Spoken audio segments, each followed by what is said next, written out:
오늘은 은혜의 방편이 되는 이 세례와 성찬에 관한 말씀과 그 다음에 교회의 임직식, 그 다음에 다른 그 가정 안에서 지켜야 되는 이 가정 의례에 대한 말씀이 바로 이 예배 모범에 대한 내용들입니다. 그 부분 가운데 이제 시간이 허락되는 대로 쭉 이어가도록 하겠습니다. 여러분 그 받으신 이제 핸드북 상단에 보면 이 책이 그 교회 정치에 이제 나와 있는 것을 복사했다 그랬잖아요. 위에 보면 상단 281쪽입니다. 281쪽을 보면 제2부 성례식, 제3부 또 제4부, 4부까지 되어 있거든요. 2부를 먼저 보시겠습니다. 제1장 교회와 성례, 46조 성례식의 의의 같이 읽어봅니다. 성례에는 세례식과 성찬식이 있으니 이는 그리스도께서 친히 세우신 거룩한 예전으로서 교회의 유형적이요 감각적으로 제시되고 인쳐져서 적용되는 신령한 예식으로 존중되어야 한다. 아멘. 자, 거기에서 보면 성례는 몇 가지로 나오죠? 네? 두 가지죠. 두 가지. 뭐죠? 세례식하고 성찬식을 성례라고 부릅니다. 임직식은 성례식에 해당되는 게 아니에요. 물론 임직식도 거룩한 예식이지만 그건 성례식이라고 분류되어지지 않습니다. 성례식은 세례식과 성찬식 두 가지입니다. 우리 직분자들은 성례는 몇 가지입니까? 물어보면 그냥 툭 튀어나와야 돼. 뭐라고? 세례식과 성찬식입니다. 성례식은 몇 가지? 성례식이 뭐지? 이러면은 이거는 지식적으로 직분자로서 부끄러운 그런 내용이라고도 볼 수가 있어요. 세례하고 성찬식이 있는데 그 다음에 아주 중요한 거예요. 이는 그리스도께서 친히 세우신 거룩한 예전. 오늘 본문 우리 아까 읽었잖아요. 예수님이 친히 세례를 받으셨고 예수님이 친히 세례를 주라고 제자들에게 명령하신 거예요. 예. 또 성찬식도 마찬가지죠. 성찬식도 예수님이 마지막 유월절 만찬석에서 뒤에 이제 나옵니다마는 그때 떡을 가지사 축사하시고 떼어 제자들에게 주시며 잔을 가지시고 받아 마셔라 하면서 그 마지막 유월절 잔치에서 성찬식을 제정해서 이거를 내가 다시 올 때까지 지켜라 그렇게 말씀하셨다 그 말이에요. 그러니까 예수님께서 친히 세우신 거룩한 예전으로 교회의 유형적이요. 이거 유형적이라고 하는 거는 눈에 보이는 거예요. 그렇잖아요. 성찬식을 할 때에도 성찬식이 눈에 보이는 거예요. 물론 상징성을 갖고 있어요. 빵이든 떡이든 예수님의 찢겨진 몸을 우리가 기념하는 거, 기억하는 거고 그 포도즙, 우리 교회는 포도즙으로 하잖아요. 근데 포도즙 요 내용이 날 위해서 십자가에서 몸을 찢어 피 흘리신 그 피를 기념하여 기억하는 거. 눈에 보이는 거예요. 세례식도 얼마 전에 했습니다마는 뭐예요? 눈에 보이는 예식이에요. 그래서 유형적이라 그러는 거예요. 교회의 유형적이고 감각적으로 제시되고 인쳐져서 적용되는 신령한 예식으로 존중되어야 한다. 이거는 항상 존귀하게 그렇게 인정하고 또 행해야 되고 동참해야 되고 그런 내용이 된다라는 것이죠. 2번, 하나님의 말씀과 성례는 교회 역사의 시초부터 은혜의 방편으로 준비되어 있었던 바 분리하거나 중단할 수 없다. 네, 말씀과 성례. 말씀이 뭐예요? 성경을 선포하는 설교와 같은 것이죠. 이 말씀하고 성례는 교회 역사 시초부터 초대교회 보면은 모일 때마다 했어요. 이 성찬식을 모일 때마다 했어요. 세례도 오늘날처럼 그렇게 어떤 기간을 거쳐 갖고 이렇게 세례를 주질 않고 그냥 그의 고백을 듣고 그 자리에서 그냥 줬어요. 초대교회는 그게 좀 제도적으로 달라진 모습이지만 그렇잖아요. 사도행전에 보면 빌립 집사에게 뭐라 그래요? 가사로 내려가는 길로 가라. 성령이 지시하지 않아요. 그래서 갔어요. 그랬더니 웬 마차를 타고 가는 사람을 만나잖아요. 그 사람이 누구였어요? 이디오피아. 예, 그 국고를 맡아서 관리하고 있는 간다게의 내시라고 하는 말이 나오잖아요. 거기요. 그 사람을 만나요. 그런데 그 사람한테 이사야 성경을 읽는데 잘 알지를 못해. 그래서 성령에 의하여 가르쳐주고 바로 물로 세례주는 내용이 거기 나오잖아요. 초대교회는 그렇게 했다 그 말이에요. 지금은 제도적으로 그럴 수가 없는 것이 사람들의 신앙 고백이 불분명한 거예요.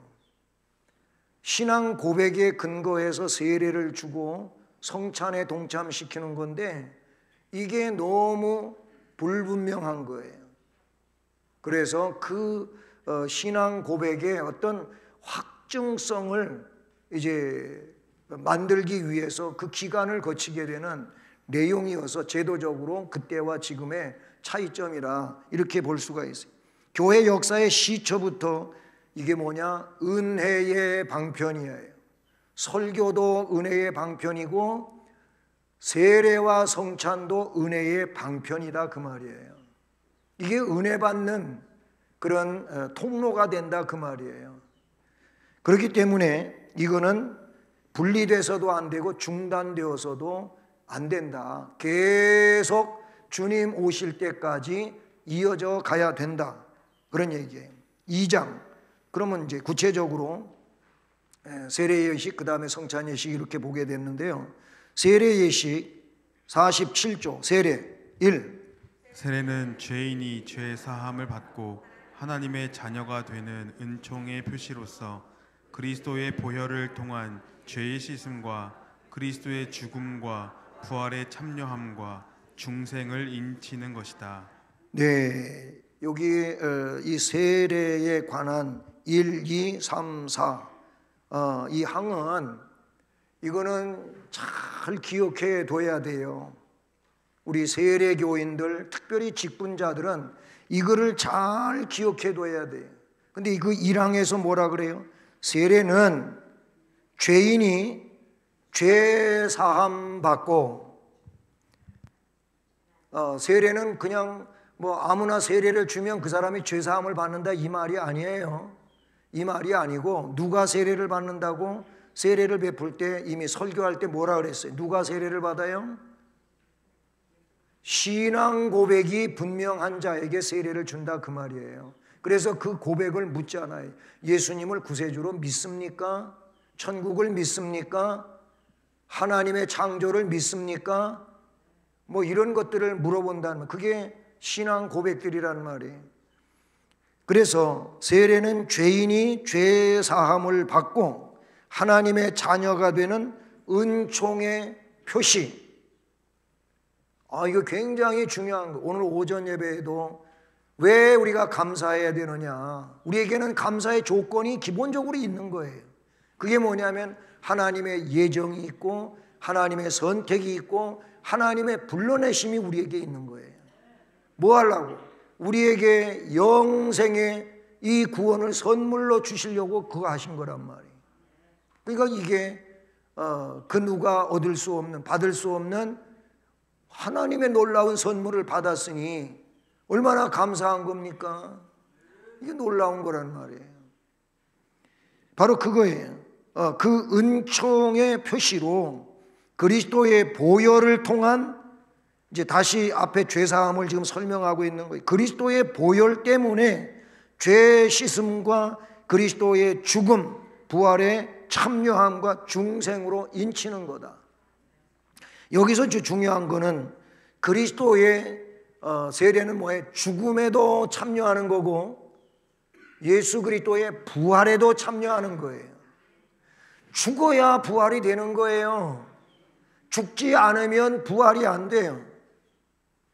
부활이 있을 수가 없는 거예요. 여기서 죽음은 뭘 말하는 겁니까? 우리가 뭐 죽었다 살아나는 겁니까? 물론 종국적인 그런 의미가 있지만 여기서의 세례받은 자가 죽음과 부활이라고 하는 것은 죄된 옛사람이, 멸망할 옛사람이에요. 옛사람을 세례를 받을 때 어떻게 된다고요? 나는 죽은 거예요. 성경은 그 내용을 여러 군데서 너무나도 자세하게 설명을 하고 있다는 사실이죠. 이 죄된 사람이 죽고 예수님 부활하셨잖아요. 그러면 나는 이제 뭘로? 영생의 생명을 가진 사람으로 태어나는 거예요. 뭐가? 세례가 그런 분기점이다 그 말이에요. 세례가 그래서 믿는 사람들에게 있어 정말로 중요한 의식이에요. 이게 여러분, 집사가 되는 것보다도 세례 한번 이 의식에 대해서 이거를 분명한 은혜로 받으면 그 사람이 집사직을 잘 감당해요. 그 사람이 중직을 잘 감당해요. 그 사람이 하나님의 거룩한 역사를 이룰 수가 있어요. 근데 이 세례의 내용이 내 안에서 제대로 결단되어 있지 않으면 그 사람은 나중에 의미가 없어요. 의미가 없어요. 그래서 세례에 대한 것만도 분명히 알고 하나님 앞에 이 뒤에 이제 세례의 약속들이 나옵니다만은 그 약속에 대하여 자기가 지키려고 부단히 노력을 한다면 그 사람은 최고의 교인이에요. 최고의 교인이에요. 이미 세례받을 때 하나님 백성으로서 자기가 어떻게 살지에 대한 맹세가 거기에 다 나와 있어요. 그러니까 세례받을 때의 약속만 잘 지키며 살아도 최고의 신앙인이 되는 거예요. 그래서 세례의 귀중성을 자꾸 강조하는 거예요. 그게 이 기본으로, 이 기본 베이스로 구축이 안 되면 나중에 집사가 되고 뭐 종신직을 받고 그런다 할지라도 큰 의미가 없어요. 그냥 직분의 이름만 변경되어 갈 뿐이지 큰 의미가 없어요. 그렇기 때문에 세례받을 때의 약속, 이거 귀중히 여기고 해나가야 된다 그러면. 2번, 세례는 개별적인 동시에 교회 공동체의 행위다. 세례를 받는 사람은 물론 증인으로 참여하는 교인들에게도 동일한 은혜의 방편이므로 정기적으로 공중 예배에서 행하는 것이 마땅하다. 우리 교회는 1년에 2차례 하지요. 이른 봄에 부활절 고난주간 전에 세례식이 계속 진행이 되지요. 그리고 고난주간이 시작되는 기점에서는 성찬 예식을 해요. 저는 이제 우리 교회에서는 그래요. 다른 교회는 좀 달라요. 다른데 그렇게 정기적으로 합니다. 그러면 여기서 뭔 말을 합니까? 개별 그 개인에게도 중요한 의식이지만 교회 공동체적 행위다 그 말이에요. 대다수가 세례 교인들이잖아요. 그러면 이 세례를 받고 있는, 그게 유아 세례든 장년 세례든 그 세례를 받고 있는 사람을 세례 교인들이 보면서 아하, 나도 몇 년 전에 혹은 몇십 년 전에 나도 세례를 받았는데 내가 세례 받은 자로 저런 물음의 약속들을 잘 지켜오고 있나? 그렇지 않다면 하나님, 우리 주님 정말로 죄송합니다. 회개합니다. 지나간 날 잘못했지만 이제부터라도 그 약속을 지키면서 살겠습니다. 이런 기회로 삼아야 된단 말이에요.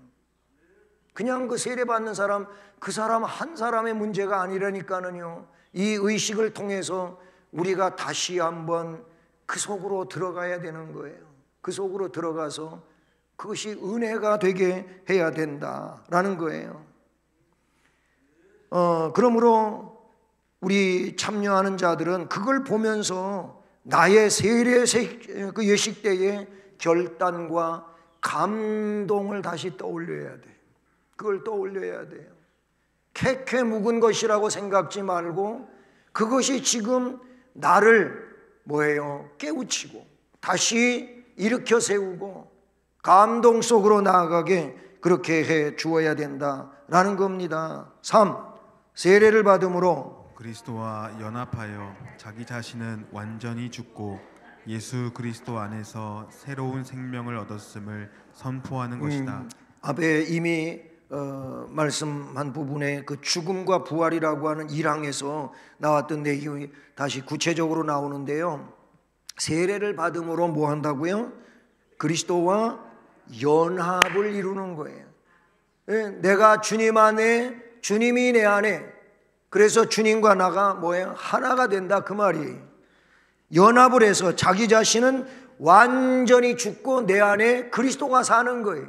갈라디아서 말씀 그대로예요. 내가 예수 그리스도를 위해서 사는 것은 갈라디아서 1장에서 말씀하잖아요. 왜냐하면 주님이 나의 구세주가 되고 나의 주인이시기 때문에 그러는 거예요. 그러면 주님이 나의 주인이시라고 한다면 뭐예요? 내 주권이 주님에게 있다 그 말이잖아요. 근데 우리는 주님에게 주권이 있는 게 아니라 항상 보면 우리에게 주권이 있는 거예요. 그래서 주님 뜻이 아니고 내 뜻이는 거예요. 찬송, 복음 찬송도 그런 거 그 전에 눈물을 흘리면서 많이 불렀어요. 주님 뜻대로 살기로 했네. 주님 뜻대로 살기로 했네. 뒤돌아서지 않겠네. 찬송은 그렇게 해놓고 맨날 저기 보고 뒤돌아서고. 우리가 그렇잖아요. 그러니까 우리는 하나님 앞에 긍휼을 요청해야 되고 회개를 해야 되고 그런다는 말. 완전히 죽는 거예요. 세례를 받을 때 이미 이것이 선언된다 그 말이에요. 예수 그리스도 안에서 새로운 생명, 이 부활의 생명, 영생의 생명을 얻었음을 선포하는 게 뭐냐? 세례라 그 말이에요. 그러니까 이 세례가 얼마나 대단하고 큰 겁니까? 큰 겁니다. 4. 하나님은 세례를 통해서 사랑과 용서와 구속을 단번에 선포하시고 세례 받는 그 자녀로 받아주시는 동시에 그리스도의 몸인 교회의 한 지체로 삼아주신다. 그러므로 세례는 일생 단 한 번만 받을 것이다. 세례 한 번 받으면 되는 거예요. 그 전에 그런 일이 있었어요. 자기 군대 가가지고 그때 신앙생활이 시작이 됐고 그냥 어떨결에 세례를 받았는데 교회에서 하는 것처럼 그런 의식이 아니고 그냥 막 줄 쫙 세워놓고 논산훈련소 연병장에서 세례할 때 그렇게 하지 않아요? 그냥 목사님들이 오셔가지고 그냥 물 뿌리고 가는 거예요.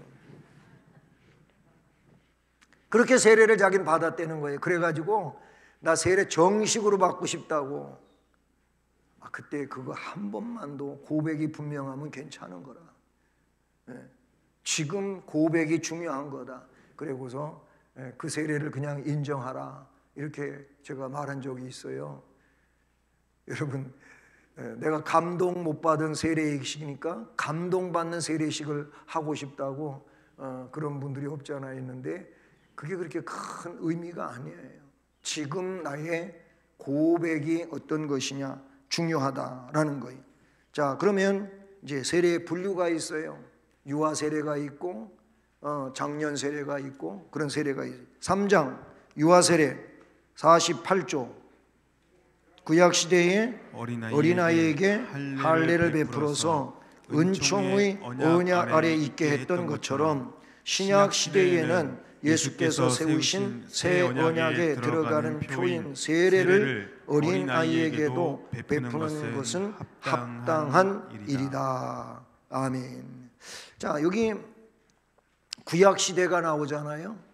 구약 시대에 어린아이에게 세례를 베풀어서 할례를 베풀어서 은총의 언약 아래 있게 했었다. 이게 언제가 최초였을까요? 할례? 아브라함. 네, 아브라함이죠. 아브라함. 창세기 17장 12절을 보면 이런 거 할 때는 써놓으세요. 그러면 그냥 잘 알게 돼요.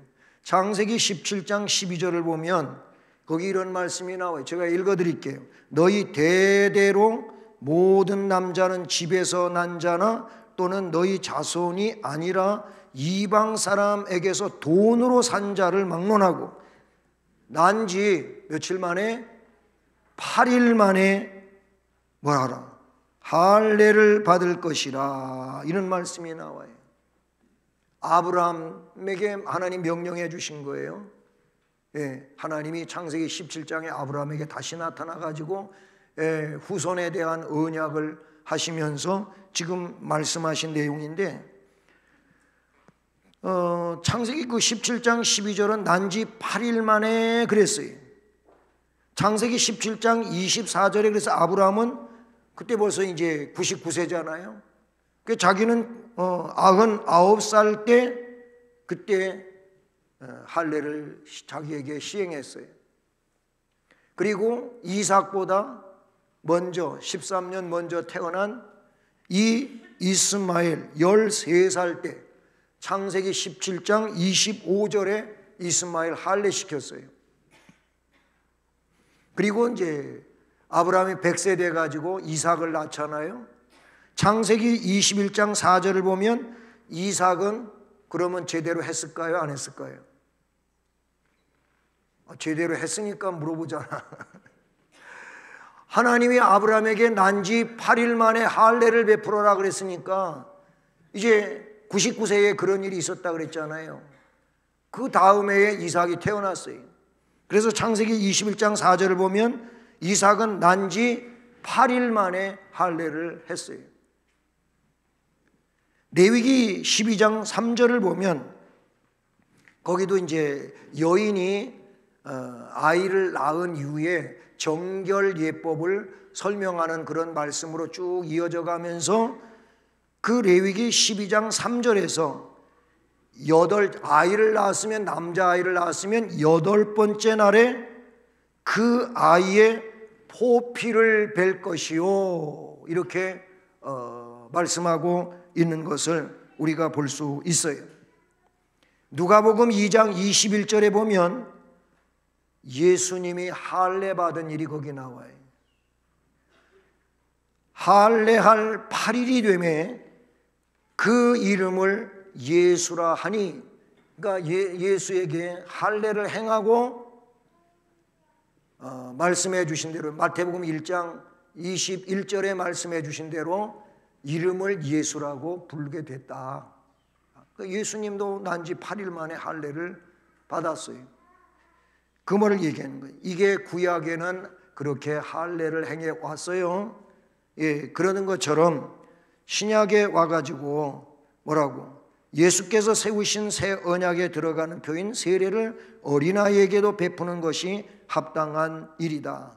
2번 만 2세 이하인 어린아이는 유아 세례를 받을 수 있으니 그 부모 혹 부모 중 한 사람 된 자는 자기 자녀가 세례 받기를 원하면 그 뜻을 교회 앞에 밝힌다. 아멘. 자, 여기서 이제 알아둬야 될 것은 오래전에 예를 들어서 한 3, 40년 이렇게 쭉 거슬러 올라가 보면 그때에는 부모가 다 예수를 믿어야 유아 세례를 줬어요. 그것도 부모가 세례 교인이어야 됐어요.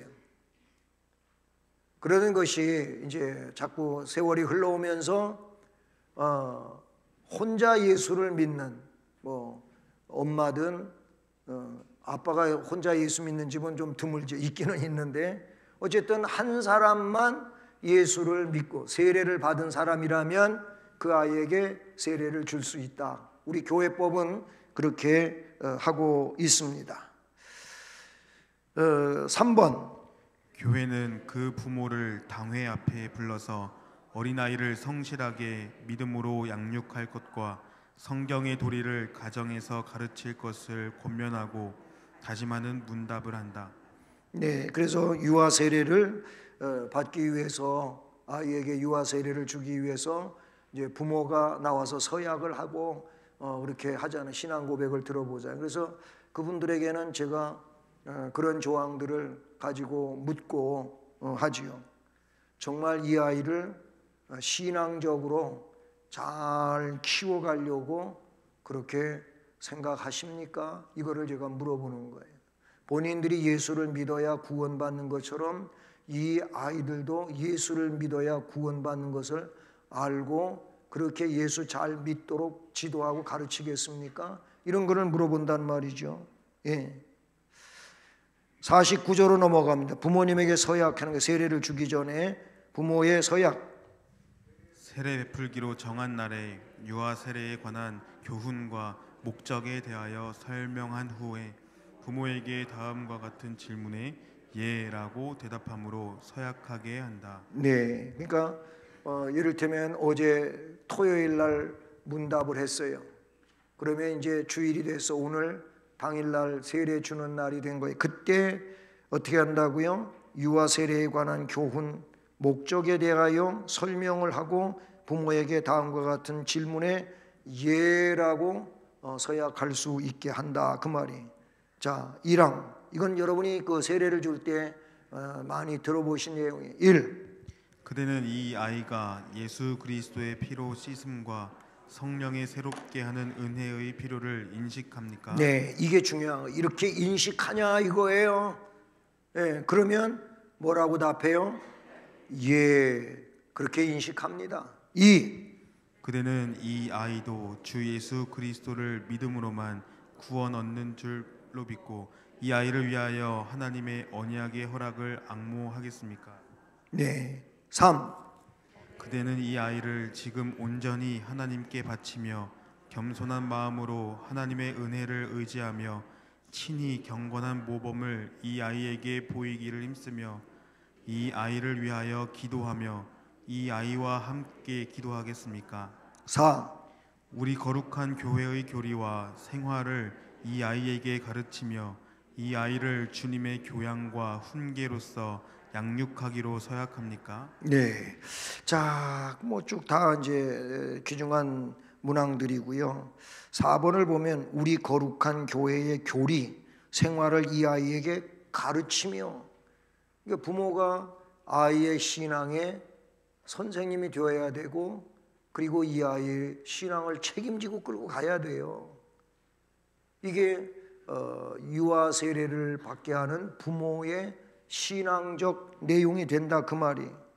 그리고 이 아이를 주님의 교양과 훈계로서 양육하기로 그랬으니까, 서약을 했으니까 그렇게 양육을 해가야죠. 예? 온전한 신앙 교육이 이 아이에게 이루어지도록 부모는 이끌어 가야죠. 예. 자, 그래서 50조 세례 서약한 후에 목사는 세례 받는 아이의 이름을 부르고 그 아이의 머리에 물을 뿌리며 하나님의 예정 가운데 택정하신 누구누구에게 성부와 성자와 성령의 이름으로 세례를 주노라 아멘 하며 세례를 베푼다. 그래요. 저는 이제 이 부분을 이야기할 때 예수를 구세주로 믿는 가정에서 태어나 하나님의 아들 된 혹은 딸 된 누구에게 성부와 성자와 성령의 이름으로 세례를 주노라 그렇게 선포하잖아요. 예, 그렇게 하고 나서 공포하고 권면하고 기도합니다. 예, 그것은 51조의 1. 집내 목사는 누구는 대한예수교 장로회 개혁교단 무슨 노회 무슨 교회의 유아 세례 교인이 되었음을 성부와 성자와 성령의 이름으로 공포하노라. 아멘 하고 선언하고 공포한 후에 세례받은 아이의 부모에게 서약한 바를 따라 성실하게 믿음으로 양육하라는 내용의 권면을 한 후 기도로서 유아 세례식을 마친다. 예. 그건 유아 세례고 성년 세례, 장년 세례라고도 하지요. 52조 성년 세례의 정의 읽어봅니다. 성년 세례는 유아 세례를 받지 않은 성인이 6개월 이상 교회의 공중 예배에 근실하게 출석하는 중에 예수를 그리스도로 고백하고 마음에 예수를 영접한 증거가 확실한 사람이 세례를 받고자 원할 때에 당회가 문답하여 구원받은 사실이 분명할 때에 베푸는 성례이다. 네, 여기는 이제 성년 세례는 유아 세례를 받지 않은 성인이 교회에 등록해 가지고 6개월 이상 교회의 공중 예배에 잘 참여하고 그러면 줄 수 있다 이렇게. 근데 지금 우리 예배 모음은 이렇게 되어 있는데 우리가 지금 시행하고 있는 것은 1년으로 하고 있어요. 1년. 그럼 그 중간에 6개월 만에 바로 세례를 주는 게 아니고 학습이라고 하는 예식을 거치지요. 그건 뒤에서 학습 예식에 대하여 설명할 때 말씀을 드리기로 하고요. 53조 교육과 시취. 당회는 세례받기를 원하는 사람에게 기독교 신앙의 본질과 거기에 수반되는 의무와 권리에 관한 교육을 통하여 구원의 확신과 세례받을 준비가 되었음이 확인되면 적절한 시취와 당회의 결의를 거쳐서 공중 예배 중에 세례를 베풀 준비를 한다. 네, 우리는 여기는 시취로 나옵니다만은 저는 문답이라고 문답 형식으로 그의 신앙의 내적에 내재되어 있는 그런 신앙 고백을 들어보는 거죠. 근데 시험을 직접 치르는 교회, 시취는 시험을 말하는 거예요. 시험을 치르는 교회도 없지 않아 있죠. 예. 이 성년 세례 혹은 장년 세례, 저는 목회를 하면서 교회에서 이렇게 예배 중에 공식적으로 세례를 베푼 일이 대부분이죠. 대부분인데 그렇지 못한 세례식을 행한 적도 있었어요. 우리 여기 수원에 와서도 그렇게 한 번 정도 한 것 같아요. 임종을 앞두고 있는 사람 교회를 올 수가 없어요. 몸이 건강상 너무 안 좋고, 그런데 그가 예수를 믿고 고백이 분명하고 그래서 세례를 베풀어야 되겠다고 생각하는 그런 마음이 드는 사람은 가서 세례를 집에 가서 줘요. 예, 자택에 가서 세례를 베푸는데 저 혼자 하는 게 아니고 반드시 두세 증인을 대동하는 거예요. 그렇게 해서 세례를 베풀죠. 예, 왜 그러냐면 그도 예수를 믿으니까 세례를 베풀어야 되니까, 예, 그렇게 해서 세례를 베푼 적도 있습니다. 자, 54조 세례 서약.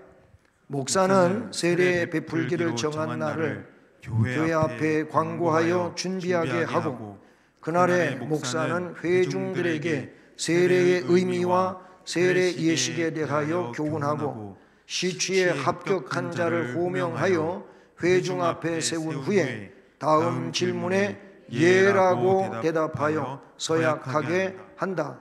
예, 뭐 내용이 같은 건데 유아세례하고는 다르죠. 뒤에 뭐 입교문답에도 이런 내용이 나와요.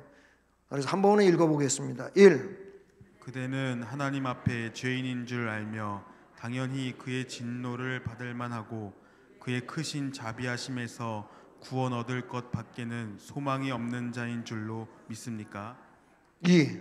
그대는 주 예수 그리스도가 하나님의 아들 됨신과 죄인의 구주 되시는 줄을 믿으며 복음에 말한 바와 같이 구원하실 이는 다만 예수뿐이신 줄 알고 기쁨으로 영접하며 주님만 의지하기로 서약합니까? 3. 그대는 지금 성령의 은혜만 의지하고 그리스도를 쫓는 자가 되어 그대로 힘써 행하며 모든 죄를 버리며 말씀의 가르침과 모범을 따라 살기로 작정하며 서약합니까? 4. 그대는 교회의 관할과 치리에 복종하고 교회의 덕을 세우며 세례교인의 의무를 다하고 권리를 바르게 행사하기로 서약합니까? 네. 여기는 이제 구원의 확신과 오직 예수 그리스도 안에서만 구원받을 수 있음에 대한 내용들을 묻고, 그 다음에 성령의 이끄심과 그 역사 속에서 신앙을 올바로 지탱해 갈 수 있기 때문에 그런 성령의 역사, 말씀의 가르침, 그리고 모범을 따라 살기로 작정합니까? 마지막에 보면 사문항에 그대는 교회의 관할, 치리에 복종하냐 이거예요. 이때 벌써 교회, 공동체, 그 치리에 복종할 것을 약속을 해요. 근데 요즘에는 죄송하지만 교회가 여기밖에 없냐? 교회에서 조금 자기한테 안 좋은 그런 징계가 떨어진다든지 문제가 있다면 그냥 다른 데로 가버리는 거예요. 그러니까 이게 복종 안 하는 거죠. 그러니까 이 말세에 이런 데 교회에 혼란이 왕 거예요. 우리 교회, 저 교회, 이곳 교회, 어느 교회든지 다 이런 문제, 복종하지를 않으니까 여기에 문제가 등장한다 그 말이죠. 교회의 덕을 세우겠느냐 물었어요. 그때 예라고 대답했어요. 여러분도 다 동일한 거에 대한 대답을 예라고 하셨을 겁니다. 세례 교인의 의무를 다하고, 의무를 다한다. 앞에도 얘기했지만 세례 교인의 의무만 다하면 훌륭한 교인이에요. 정말로 하나님이 영광 받으시는 교인이 돼요.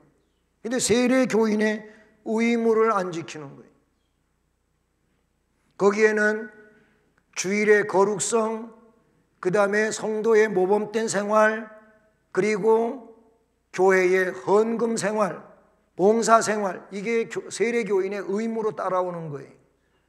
근데 그렇게 하겠다고 그랬는데 의무 감당을 안 하니 세례의 이 대답이 안 지켜지고 있다. 또 세례 교인의 의무를 다하고 권리를 바르게 행사하기로 서약합니까?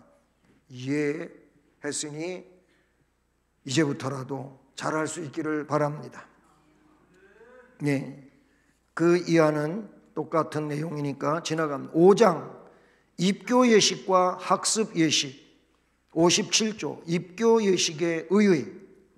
유아 세례를 받은 자녀가 만 14세 이상이 되었을 때 당회가 시행하는 입교 문답에 합격하면 공회 앞에서 입교 서약을 함으로써 교회의 회원으로 입교하는 예식이다.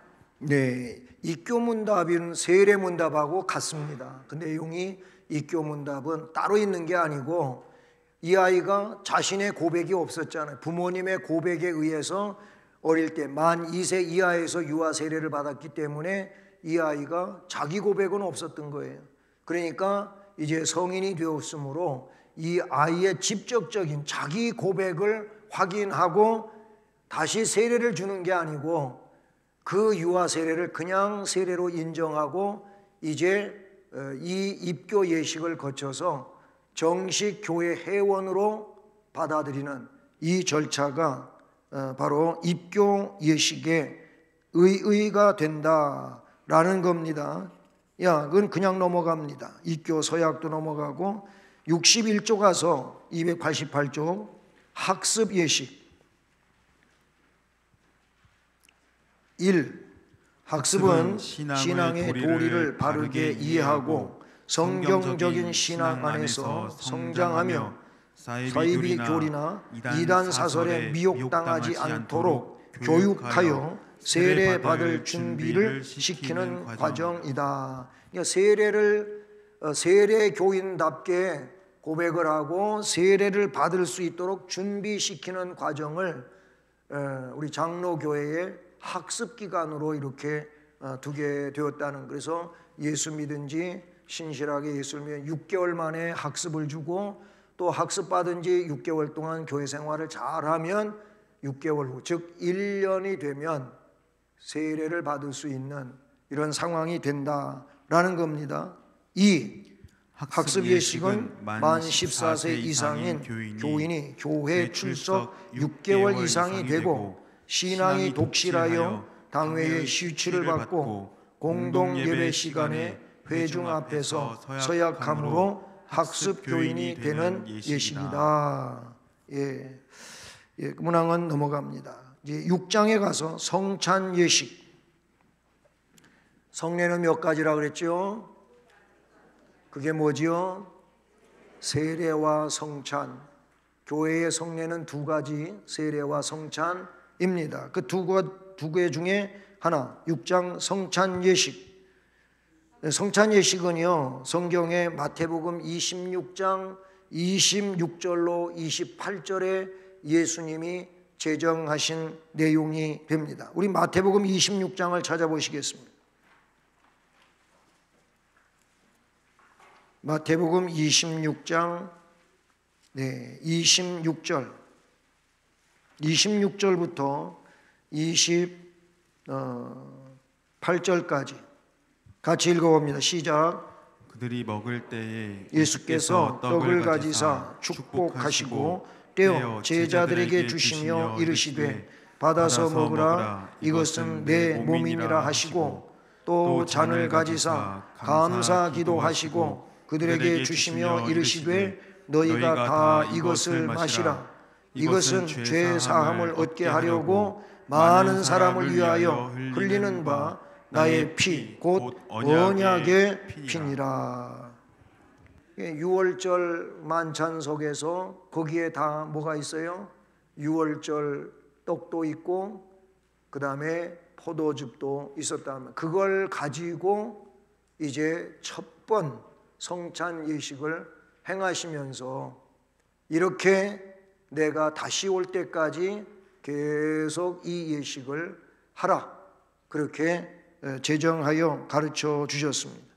이 내용은 요한복음 6장 22절로 58절까지 내 살은 참된 양식, 내 피는 참된 음료, 내 살을 먹고 내 피를 마시는 자가 생명을 얻고 영원한 영생에 들어갈 수가 있고 쭉 요한복음에 아주 장황하게 그렇게 예수님이 설명했어요. 바울 사도는 예수님이 하라고 하신 것을 전해받아 가지고 고린도전서 11장 23절로 34절에 바울 사도가 주께 받은 내용을 그대로 시행하고 있는 것을 우리가 볼 수 있습니다. 62조 성찬 예식의 의의. 성찬 예식은 예수께서 친히 제정하신 예전이니 주께서 십자가 고난을 당하시기 전날 밤에 제자들과 함께 마지막 유월절을 지키실 때 제자들에게 떡을 나누어 주시면서 이것은 너희를 위하여 상하는 나의 몸이니라 하시고 또한 잔을 나누어 주시면서 이것은 너희를 위하여 흘리는 나의 피니라고 말씀하시고 이를 기념하여 행하라고 분부하신 그 말씀대로 행하는 예식이다. 성찬 예식의 횟수는 교단 혹은 교회마다 조금 이렇게 횟수가 다른 상황이어서 한번 같이 63조 읽어봅니다. 본래 성찬 예식은 매 주일마다 행함이 마땅하나 교회의 형편에 따르되 1년에 4회 이상 거행하여 주님의 죽으심과 부활을 기억하며 주님 오실 때까지 기념하고 전하여야 한다. 네, 여기도 4회로 나오는데 우리 교회는 1년에 2회 한다 하는 것은 여러분이 잘 아시죠. 이게 이제 매주일 하는 교회가 한국에도 아주 적지만 있다는 거예요. 매주일 성찬 예식을 해요. 근데 이제 대체적으로 이런 교회는 그 성도 수가 몇 사람 안 되는 이런 교회가 할 수 있어요. 그렇잖아요. 매주일 이게 뭐 정상적으로 말씀 선포가 이렇게 뭐 3, 40분 되어지고 하는데 또 성찬 예식을 수백 명 되는 교회 아니면 수천 명 되는 교회가 할 수가 있겠냐 이거예요. 그러다 보면 예배 시간이 막 길어지잖아요. 그러니까 그런 상황 속에서도 이게 어렵기 때문에 매주일 할 수가 없는 그런 상황으로 바뀌어지고 말았다는 것이죠. 64조 성찬 예식의 준비. 시행하고자 하면 한 주간 전에 교회 앞에 공식 광고하여 성도들이 준비할 수 있게 하고 형편에 따라 그 주간에 기도회로 모여서 성찬에 대하여 가르치고 교훈하며 묵상하여 합당한 마음으로 성찬식에 참여할 수 있도록 준비시켜야 한다. 네, 일주일 전에 광고하잖아요. 이 성찬식에 거리낌 없이 기쁨으로 동참하기 위하여 준비하십시오 하고 광고하잖아요. 제가 꼭 광고할 때 그런 설명을 드리잖아요. 그냥 준비 없이 참여하면 고린도서에서는 그게 자기 죄를 먹고 마시는 거라고 돼 있어요. 그러니까 그렇게 되지 않기 위해서 성찬 예식의 거룩한 모습으로 그리고 주님의 은총의 기쁨으로 동참하기 위하여 준비하라고 일주일 전에 광고한단 말이죠. 예. 그래서 준비해야 돼요. 이 성찬 예식을 집례하는 목사는 그리스도의 명령을 받아 집례하게 된 자이니 막중한 사명을 깨닫고 몸과 마음을 정결하게 함이 마땅하다. 3. 성찬 예식에 참여할 성도들은 올바른 마음가짐으로 준비하되 겸손한 마음으로 죄를 회개한 후에 행하여야 한다. 시행 65조 성찬 예식은 기본적으로 그리스도의 마지막 만찬과 사도 바울이 고린도 교회에 보낸 편지에 기록한 내용을 따라 시행하여야 한다. 1.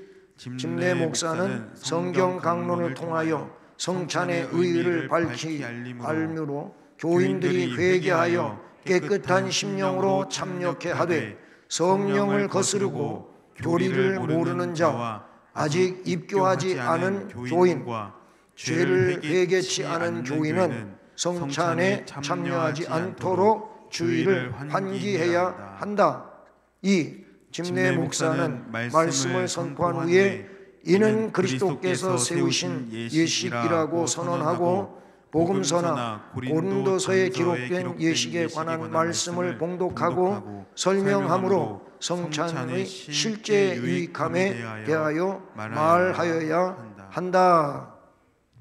예사는 지나가고 절차 67조 위원은 준비된 성찬상을 단정히 덮어놓고 분병 및 분잔을 담당할 위원 장로들은 정한 자리에 앉아 기다린다. 우리 교회는 그렇게 시행이 되고 있는 거 잘 아시죠?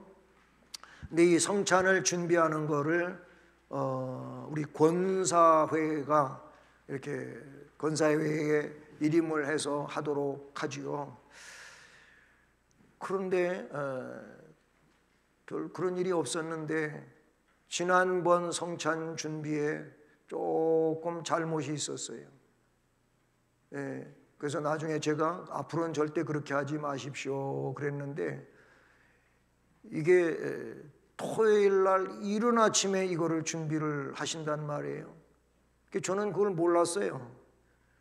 그건 그때 하는 게 아니에요. 토요일 날 그때 하면 여기를 청소를 해야 되고 막 이런 상황이 빚어지잖아요. 성찬식은 아무도 왕래하지 않을 때, 예? 이를테면 여기서 성찬식을 한다고 할 때 여기에 그렇게 해놓고자 할 때에는 여기에 사람들이 왕래하지 않은 그때 하는 거예요. 옛날에는 주일 새벽에 다 했어요. 주일 새벽에 하고 그랬는데 새벽같이 와서 이게 하기가 어려우니까 토요일 날 이제 청소 다 하고 오후 늦은 시간에 이거를 하거나 그 시간에도 부적절하다면 밤에 해야 되겠죠. 그리고 잘 정리해 놓고 문을 잠그고 사람들이 왕래하지 않게 해야 되는 게 맞는 거예요.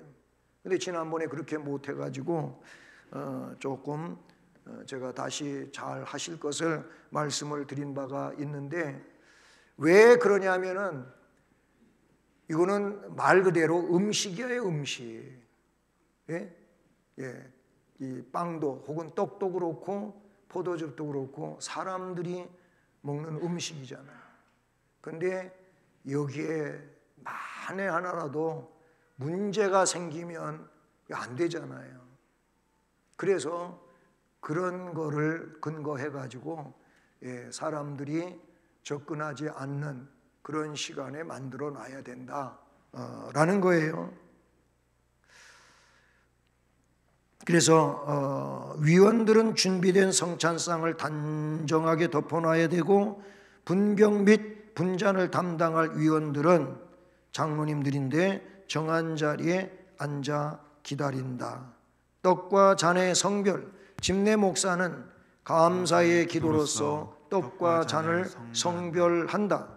분병, 집내 목사는 회중 앞에서 떡그릇을 들고 주 예수께서 잡히시던 밤에 떡을 가지사 축사하시고 떼어 이르시되 이것은 너희를 위하는 내 몸이니 이것을 행하여 나를 기념하라고 말씀하셨으므로 나도 여러 성도들에게 이 떡을 나누어 드리는 바이니 이 떡이 곧 우리 주님의 상하신 몸을 기념하는 줄로 알고 받으시기를 바랍니다 하고, 그 떡그릇을 분병위원에게 주고 나서 떡 한 조각을 들고 기도함으로써 떡을 성별하고 나누게 한다. 분잔, 집내 목사는 잔 그릇을 들고 식구에 또한 그와 같이 잔을 가지시고 이르시되 이 잔은 내 피로 세운 새 언약이니 이것을 행하여 마실 때마다 나를 기념하라 말씀하셨으므로 나도 여러 성도들에게 이 잔을 나누어 드리는 바이니 이 잔이 곧 우리 주님께서 십자가에서 흘리신 피를 기념하는 잔인 줄을 알고 받으시기를 바랍니다 하고, 그 잔 그릇을 분잔위원에게 주고 나서 잔 하나를 들고 기도함으로써 잔을 성별하고 나누게 한다. 확인 절차도 있고, 분병과 분잔의 순서에 대한 내용이 있어요. 68조 성찬 예식의 마침. 믿음의 본분을 망각하고 그리스도를 순종하지 아니하면 거룩한 성찬 예식을 경홀히 여기는 가운데 생활하게 되므로 여전히 죄 가운데 머물고 하나님과 불화하는 자가 됩니다. 그러므로 후일에도 성찬에 참여할 수 있도록 힘껏 준비하며 사시기 바랍니다 라고 권면한다. 모든 회중은 영광과 감사의 기도와 찬양을 함께 드리고 집내 목사의 축도로 마친다. 이게 세례와 성찬, 교회의 성례 두 가지에 대한 내용을 쭉 읽으면서 살펴봤습니다. 3부는 임직식입니다. 임직식. 안수하여 임직하게 하는 예식을 임직식 혹은 장립식이라 한다. 목사는 노회에서 임직하고 준목은 노회의 인허를 받는다. 그리고 장로, 집사 및 권사의 임직 예식은 개최 교회의 당회가 주관한다. 장로는 노회가 시행하는 장로 고시에 합격하여야 하고 집사는 당회의 시취를 받아야 한다. 개최 교회의 임직 예식은 노회의 허락을 받아서 담임 목사가 인도하되 그 순서와 내용은 교단 표준 예식서에 준하여야 한다. 1장 집사 및 권사 임직식. 집사는 사도시대부터 교회를 충성스럽게 섬기도록 선택하여 세우는 은혜롭고 귀한 직분이니 안수하여 세움이 마땅하다. 권사는 한국교회 초기부터 교역자를 도와 신방과 구제하는 일을 위하여 세운 직분이니 권사를 세워 섬기게 함은 교회의 유익이다. 권사는 한종 직원의 준함으로 개체교회의 정관에 따라서 안수할 수 있고 취임 혹은 추대할 수 있다. 우리 교회는 권사는 그냥 취임식으로 하고 안수는 안 하잖아요. 근데 권사에게도 안수하는 교단들이 있고 좀 다른 이런 상황이 있어서 이렇게 표현하고 있습니다. 자, 여기 집사는 사도시대부터 교회를 충성스럽게 섬기도록 선택하여 세우는 은혜롭고 귀한 직분이니 안수하여 세움이 마땅하다. 그래서 안수 집사 이렇게 부르는 거예요. 안수하여 세웠다고 안수 집사라는 거예요. 예. 여기 충성스럽게 섬기도록 그랬는데 서리 집사 때보다 안수시자가 돼가지고 교회 일을 더 안 하면 이건 역행이죠. 거꾸로 가는 거죠. 뒤에 뭐 장로 임직도 나옵니다만은 장로로 장립되고 나서 집사 때 하던 봉사도 안 하고 장로가 됐다고 아무것도 안 하면 그것도 역행하는 거예요. 오히려 더 어떻게 해야 돼요?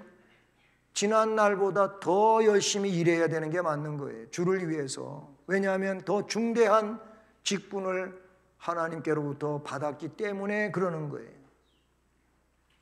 근데 그렇지 않고 이걸 자꾸 역행 쪽으로 생각하는 분들이 없지 않아 있는데 천만의 말씀입니다. 하나님 앞에 가서 너는 집사 때보다 안수 집사 돼가지고 더 일을 왜 안 했니?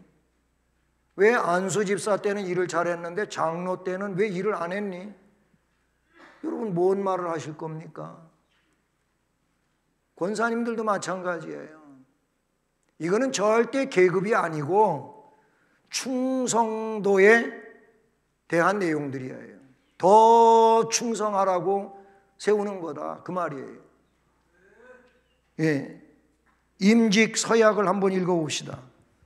임직 받는 자와 교인들에게 다음같이 서약하게 한다. 임직자 서약. 집내 목사는 회중 앞에 기립한 임직자들에게 다음 질문에 예라고 대답하게 한다. 1. 신구약 성경은 하나님의 말씀이며 신앙과 본분에 대하여 정확무오한 유일의 법칙으로 믿습니까? 2. 본 장로의 신조와 웨스트민스터 신앙고백서 및 대소유리 문답은 신구약 성경의 교훈한 도리를 총괄한 것으로 알고 성실한 마음으로 받아 따르겠습니까? 3. 본 교단의 헌법과 이 교회의 정관을 정당한 것으로 인정하고 거기에 순종하시겠습니까? 4. 본 교회의 집사 직분을 받고 하나님의 은혜를 의지하여 진실한 마음으로 본직에 관한 범사를 힘써 행하기로 서약합니까? 5. 본 교회의 화평과 연합과 성결함을 위하여 전심전력하기로 약속합니까? 네. 이런 것들이 서양문이에요. 우선 성경, 그 다음에 교리, 예, 헌법적인 문제 이런 것들을 잘 따르겠느냐 이런 것들을 물어보지요. 그리고 사항에서 본교회의 집사 직분을 받고 하나님의 은혜를 의지하여 진실한 마음으로 본직에 관한 범사를 힘써 행하기로 서약합니까? 물었어요. 예라고 답했어요. 또 본교회의 화평과 연합과 성결함을 위하여 전심전력하기로 약속합니까? 물었어요. 근데 교회에 화평이 아니고 화평을 깨는 일을 한다든지, 성경에 나오는 것처럼 자꾸 당을 짓는다든지 무리를 만든다든지 이런다면 이거는 이미 임직 서약을 본인이 파행하는 이런 상황이 된다는 것을 꼭 기억을 해야 된다는 사실이죠. 여기는 이제 임직자 서약만 있는 게 아니고 교인 서약도 있어. 왜 교인 서약이 있냐면 교인들이 투표를 했거든요. 임직자를 뽑기 위해서 공동회의로 모여 투표를 했잖아요, 세례교인들이. 그래서 그 세례교인들하고 약속을 하는 이게 따른 거예요. 교인 서약 시작.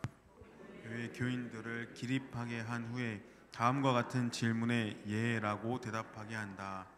성심교회의 회원들이여, 여러분이 선출하여 세운 아무개 씨를 본교회의 집사로 받고 권사로 받고 성경과 교단 헌법에 가르친 바를 쫓아서 주 안에서 존경하며 위로하고 그의 사역에 순종하며 협력하기로 약속합니까? 예. 여러분들이 뽑으셨으니, 여러분들이 지도자로 뽑으셨으니 여러분들 이분들의 이분들을 존경하고 위로하고 그분들의 사역에 순종을 하며 협력하기로 약속합니까? 예라고 했으니 그렇게 하시라 그 말이에요. 예. 그리고 안수 기도하고 공포를 하게 되는 겁니다. 자, 그 부분은 넘어가고요. 장로 임직 제2장 장로 임직식 73조 장로 임직의 의의. 장로는 본이 되는 자로서 교인들의 대표이니 이를 귀히 여겨 안수하여 세움으로 교회에서 그 직분을 감당할 수 있도록 하는 것이다. 네, 장로는 목사를 협력을 하여 교회를 섬기되 그랬어요. 목사의 협력자인 겁니다. 네, 목사를 견제하는 게 장로가 아니에요. 그런데 자꾸 목사를 견제하는 쪽으로 장로님들이 기울어지요. 이게 성경과도 맞지 않고 교단 헌법과도 맞지 않는 이런 일이 있어요. 이 부분에 있어서는 나중에 목사 자신도 마찬가지겠지만 장로님들도 주님 앞에 설 때 그 책임은 여러분들이 담당해야 될 일들이다라는 거지요. 74조 임직식의 주관. 개체교회가 장로를 세우려 하면 당회가 정한 일시와 장소에서 그 교회의 당회가 주관하고 당회장의 인도로 임직식을 거행한다. 임직서약. 임직받는 장로와 교인들에게 다음과 같이 질문하고 예라고 대답함으로 서약하게 임직자 한다. 서약 1. 신구약 성경은 하나님의 말씀이요 신앙과 본분에 대하여 정확무오하고 유일의 법칙임을 믿습니까? 2. 본 교단의 헌법과 이 교회의 정관을 정당한 것으로 승낙하십니까? 3. 이 교회에서 장로의 직분을 받고 하나님의 은혜를 감사하며 진실한 마음으로 본직에 관한 임무를 성실히 힘써 행하기로 약속하십니까? 4. 본 교회의 화평과 연합과 성결함을 위하여 전력하기로 약속하십니까? 네, 이건 앞에 집사 임직 서약과 같은 내용이니까 그냥 지나가고요. 그 다음에 3장은 준목 인허식, 그것도 지나가고요. 4장 목사 임직식 298조, 제9조 79조 목사 임직의 개요 읽어봅니다.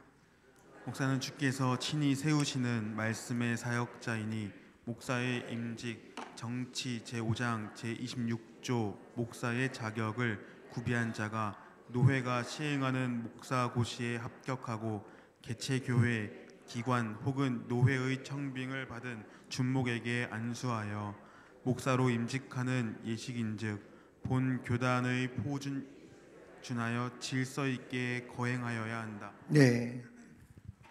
임직 서약. 노회장은 임직받을 준목을 호명하여 회중 앞에 기립하게 하고 다음 서약문에 예라고 대답하여 서약하게 한다. 그 이하는 또 비슷한 내용입니다. 자, 지나가고 5장 300조 목사 위임식. 앞으로 우리 교회가 또 행해야 될 그런 일들이기도 하지요. 84조 위임의 의. 개체교회의 청빙을 받은 목사가 그 청빙을 수락하고 노회의 허락을 받아 개체교회의 담임 목사로 취임하는 일이니 이는 친히 주께서 그의 몸인 교회의 치리를 그에게 위임하며 청빙한 교회가 그 목사에게 대표권을 위임하는 공식적인 선언이니 노회는 위임국을 설치하여 청빙한 교회에 준하여 거행한다. 네, 이거는 개교회의 예식이면서도 노회가 주관하는 예식입니다. 교회가 주관하는 예식이 절대 아니에요. 위임식은. 예, 저는 수원성심교회 2005년도에 임시 목사로 와서 2년 가까이 돼가지고 위임 투표를 거쳐서 위임식을 하지 않았습니까? 근데 바로 그 위임식과 관계된 내용인 거예요. 개교회의 청빙을 받은 목사가 그 청빙을 일단 수락을 하고 노회가 허락을 해서 개체교회의 담임 목사로 취임식을 하는 게 이게 위임이란 말이죠. 이는 친히 주께서 그의 몸인 교회의 7일을 그에게 위임하는 거예요. 청빙한 교회가 그 목사에게 대표권을 위임하는 공식적인 선언입니다. 노회는 위임국을 설치하는 거예요. 위임 목사를 위임식을 하기 위해서 노회가 위임국이 설치가 돼요. 그러면 노회는 그 위임국에서 바로 개교회의 위임 목사 위임식을 하게 되는 겁니다. 자, 그러면 85조 목사와 교인의 서약, 위임받는 목사의 서약이 있어요. 집례하는 위임국장은 목사를 교회 앞에 기립하게 한 후에 다음과 같은 서약문에 예라고 대답함으로 서약하게 한다. 1. 귀하는 성심교회에서 위임 목사로 청빙한 것을 수락하여 그 직무를 성실하게 수행하기로 서약합니까? 2. 귀하가 이 교회를 위임받게 된 것은 진실로 하나님께 영광을 돌리며 이 교회에 유익을 주고자 함이니 진심으로 그렇게 하기로 작정합니까? 3. 귀하는 하나님의 은혜를 받은 대로 이 교회의 교인들을 진심으로 사랑하며 성경 말씀으로 바르게 교육하고 교회의 화평을 도모하며 교회의 질적, 양적 부흥과 성장을 위하여 진력하기로 서약합니까? 이게 목사에게 묻는 거고 그 교회 교인들에게 묻는 서약. 시작. 본 교회의 교인들을 자리에서 기립하게 한 후에 위임하는 목사 앞에서 다음 서약문에 예라고 대답함으로 서약하게 한다. 1. 성심교회 교우 여러분, 아무개시를 본 교회 위임 목사로 받겠습니까? 2. 여러분은 겸손하고 사랑하는 마음으로 그의 교훈하는 말씀을 받으며 그가 인도하는 당회의 지리에 복종하기로 서약합니까? 3. 목사가 수고할 때에 위로하며 여러분을 가르치고 인도하며 신령한 덕을 세우기 위하여 진력할 때에 성심으로 도와줄 것을 약속합니까? 4. 여러분은 아무개씨가 본교회 담임 목사로 재직 중에 한결같이 청빙서의 내용을 성실하게 이행하며 하나님께 영광이 되며 목사에게 안위가 되는 모든 요긴한 일을 도와주기로 서약합니까? 네, 이런 것들이 해당 위임 목사에게 위임국에서 묻는 질문이 있고 그 다음에 위임하는 교회 성도들에게 묻는 질문이 있다라는 겁니다. 6장 추대 및 은퇴식에 대한 금 87조 추대식.